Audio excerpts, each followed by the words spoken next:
IPS অফিসারগুলি কোনো কাজেই লাগে না, বসে বসে খালি বেতন নেয়। কোনো কেস হলে সিবিআই ইনকোয়ারি করতে হয়, সিবিআইকে ডাকতে হয়। তাহলে এদের বসে বসে বেতন দিয়ে লাভটা কী? আর এদের সাবঅর্ডিনেটস কী করছে, ঘুষ নিচ্ছে না কী করছে, সেগুলি কিছু তো দেখেও না।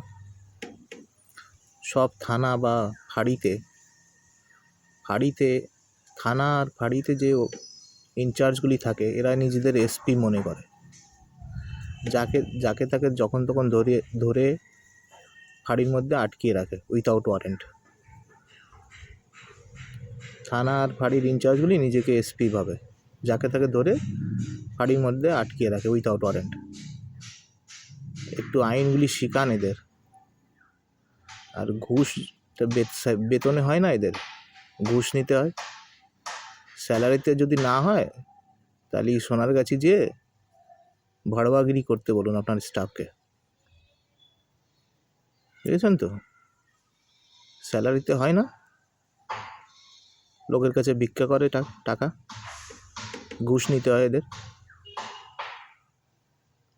আর কোনো তো কাজে লাগে না, খালি ট্যাক্স পেয়ারের টাকাগুলি নষ্ট। ট্যাক্স পেয়ারের টাকাগুলি দিয়ে বেতন দিতে হয়। পুলিশ তো কোনোই কাজে লাগে না। বড় বড় কেসে সিবিআইকে যদি ডাকতে হয়, পুলিশ তো কোনোই কাজে লাগে না। সিবিআই ইনকোয়ারি ছেড়ে তো কিছুই হয় না। তাহলে পুলিশকে রেখে লাভ কি?